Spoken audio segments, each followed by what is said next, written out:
Sir, സ്വരാജിന്റെ പൂക്കളുടെ പുസ്തകം വളരെയേറെ ചർച്ചയാവുകയാണ്. കേരള സാഹിത്യ അക്കാദമി അവാർഡ് നൽകുന്നു, അദ്ദേഹം അത് നിരസിക്കുന്നു. സ്വരാജിന്റെ ഈ ഒരു പുസ്തകം അവാർഡിന് അർഹമാണോ എന്നുള്ളതാണ് ചർച്ചകളിൽ ഉയർന്നു വരുന്ന ആദ്യത്തെ ചോദ്യം. രണ്ടാമത്തേത് എന്ന് പറയുന്നത് എന്തുകൊണ്ടായിരിക്കാം സ്വരാജ് ഈ അവാർഡ് നിരസിച്ചത്? രണ്ട് ചോദ്യങ്ങൾ അശോക് സർ. അതെ, ഈ പൂക്കളുടെ പുസ്തകം ഞാൻ കണ്ടിട്ടില്ല, വായിച്ചിട്ടില്ല. രണ്ടാമത്തെ വിഷയം എന്ന് പറയുന്നത് നിലപാടുകളുടെ രാജകുമാരനാണ് സ്വരാജ്. അത് അദ്ദേഹം അടിവരയിട്ട് പറയാറുണ്ട്. അദ്ദേഹത്തിന്റെ നിലപാടുകൾ കാണുമ്പോൾ നമുക്കത് ബോധ്യമാകാറുണ്ട്. ഇപ്പൊ അടുത്തിടെ തന്നെ പഹൽഗാമിലുള്ള അദ്ദേഹത്തിന്റെ പ്രതികരണം കണ്ടപ്പോൾ നമുക്ക് തോന്നിയത് അദ്ദേഹത്തിനെ കേരള ഗാന്ധി എന്ന് വിളിക്കണമെന്നാണ് എനിക്ക് തോന്നിയത്. കാരണം അദ്ദേഹത്തിന്റെ നിലപാടതാണ്, അഹിംസ ഉയർത്തിപ്പിടിക്കുന്ന ഒരു ആള്. അതിർത്തി ഗാന്ധി മറ്റൊരാളുള്ളത് കൊണ്ട് അദ്ദേഹത്തിന് നമുക്ക് കേരള ഗാന്ധി എന്ന് വേണമെങ്കിൽ വിളിക്കാം.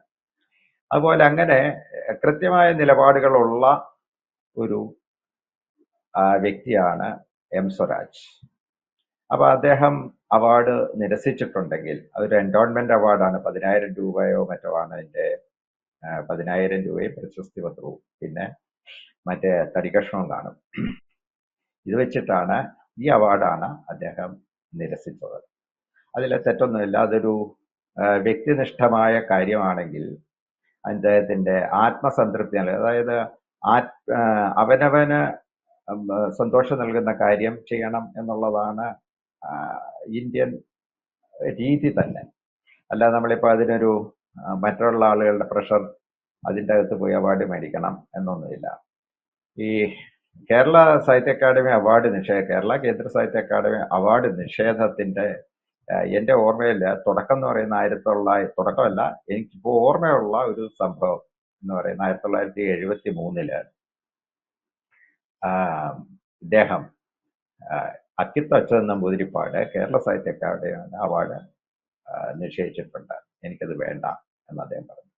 അത് പറയാനുള്ള കാര്യം എന്ന് പറയുന്നത് കേരള അക്കാദമിയിലെ പൂക്കാസ പുരോഗമന കലാസാഹിത്യ സംഘത്തിന്റെ പിടിയിലോ മറ്റോ ആയിരുന്നെന്നാണ് അദ്ദേഹം അതിന് പറയുന്നത്. പിന്നീടുള്ള എഴുത്തിൽ നിന്നും ഞാൻ മനസ്സിലാക്കിയതാണ്.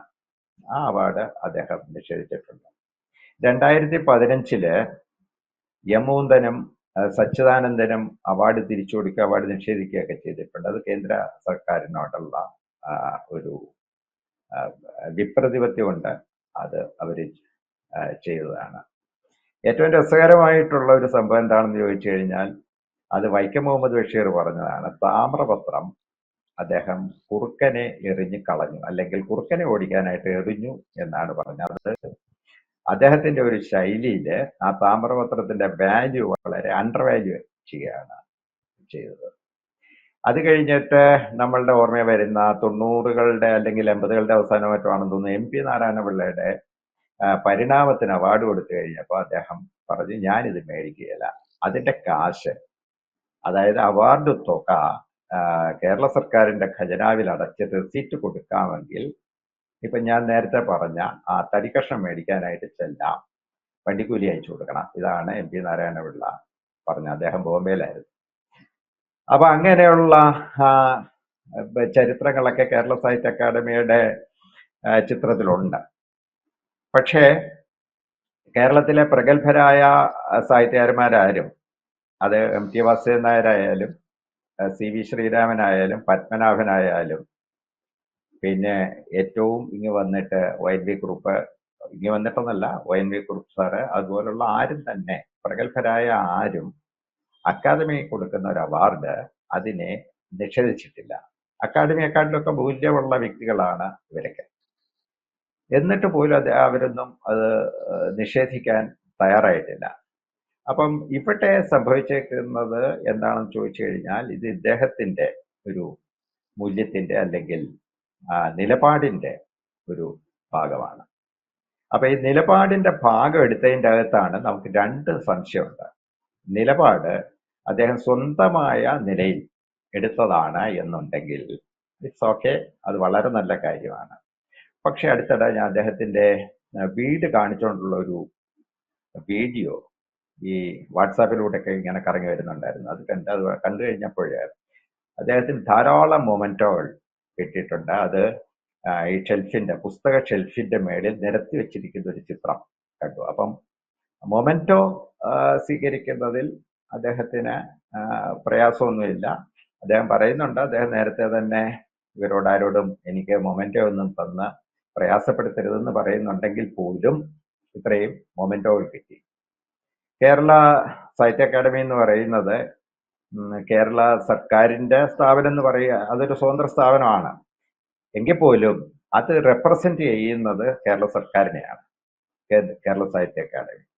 അപ്പൊ സാധാരണ നിലപാടുകളിൽ 2015 മോഡി സർക്കാരിനെതിരെ എടുത്ത എം മുകുന്ദന്റെയും സച്ചിദാനന്ദന്റെയൊക്കെ നിലപാട് പോലെ ഈ അവാർഡ് നിഷേധത്തിന്റെ പിന്നിൽ കേരള സർക്കാരിനെതിരെ എന്തെങ്കിലും കാര്യമുണ്ടോ?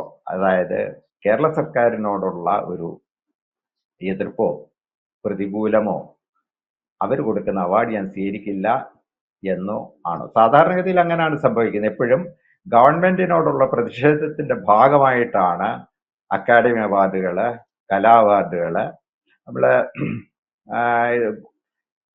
നാഷണൽ ഫിലിം ഫെസ്റ്റിവലിലെ ഫഹദ് ഫാസിൽ ഒരു നിഷേധത്തോടുകൂടി എഴുന്നേറ്റ് നിൽക്കുകയും പിന്നീട് അവാർഡ് സ്വീകരിക്കുകയും ചെയ്തെന്നാണ് എനിക്ക് തോന്നുന്നത്.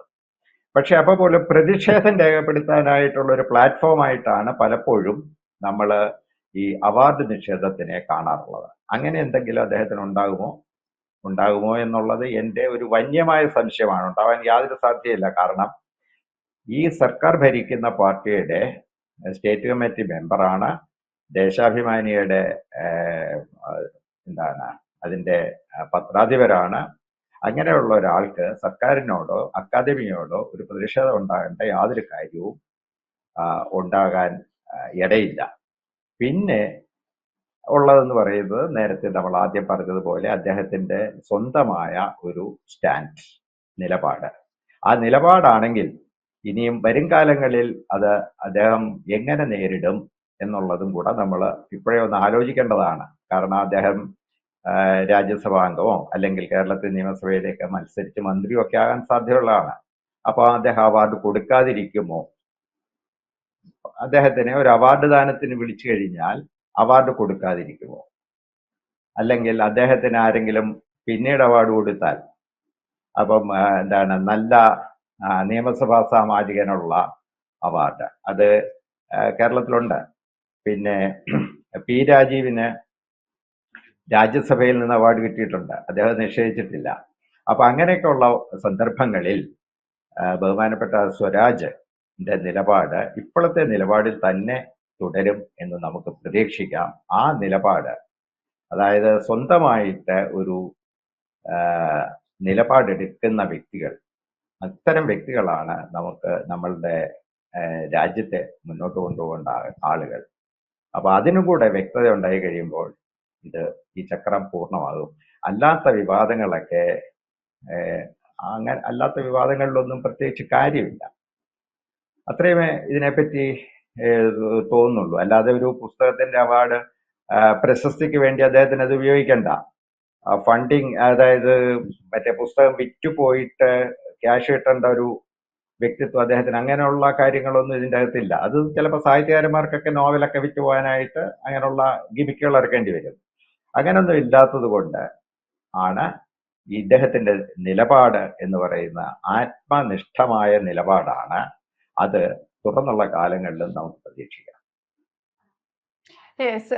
പക്ഷേ ഇത്തരത്തിൽ സാർ പറഞ്ഞതുപോലെ ബുക്കുകൾ വിറ്റുപോയിട്ടുള്ള ഒരു പണം വേണ്ട. ബുക്കുകൾ കൂടുതൽ ആളുകളിൽ എത്തിയിട്ടുള്ള ഒരു പ്രശസ്തി വേണ്ട. പക്ഷെ മൂന്നാമത് അവിടെയും സാറ് പറഞ്ഞ അതേ കാര്യം തന്നെയാണ് ഏറെ ചർച്ചയാവേണ്ടത്. നിലപാടുള്ളവനാണെന്ന് പൊതുവെ തോന്നിപ്പിക്കുക, ഒന്നുകൂടെ അതിനെ ഒന്നും കൂടെ ഊട്ടി ഉറപ്പിക്കുക എന്നൊക്കെ നമ്മൾ പറയില്ലേ, അതായിരിക്കണം സ്വരാജ് ഇവിടെ ഉദ്ദേശിച്ചിട്ടുണ്ടാവുക. ഇത്തരത്തിൽ നിലപാടുകൾ വീണ്ടും വീണ്ടും ആവർത്തിക്കുകയാണ് സ്വരാജ്. നേരത്തെ സാർ തന്നെ അഡ്രസ് ചെയ്തതുപോലെ പല വിഷയങ്ങളിലും സ്വരാജിന്റെ ഇതേ നിലപാടുകൾ നമ്മൾ കണ്ടതാണ്. നിലപാടുകളുടെ രാജകുമാരൻ ഇതാ വീണ്ടും ഇവിടെ ഒരു കേരള സാഹിത്യ അക്കാദമി അവാർഡ് നിരസിച്ചുകൊണ്ട് തന്റെ നിലപാട് തുറന്നു കാണിക്കുകയാണ്. നിലമ്പൂരിൽ തോറ്റതിന്റെ ക്ഷീണം സ്വരാജ് ഇവിടെ വീണ്ടും തന്റെ നിലപാടിലൂന്നി മാത്രമേ താൻ പ്രവർത്തിക്കുകയുള്ളൂ എന്ന് സോഷ്യൽ മീഡിയകളിൽ അല്ലെങ്കിൽ അത്തരത്തിലുള്ള ആളുകൾക്ക് അദ്ദേഹത്തെ കുറിച്ച് വർണ്ണിക്കാനുള്ള മറ്റൊരു വാചകം കൂടി അദ്ദേഹം തന്നെ എഴുതി ചേർത്തിരിക്കണം. വ്യക്തമാണ്. Thank you Ashok sir.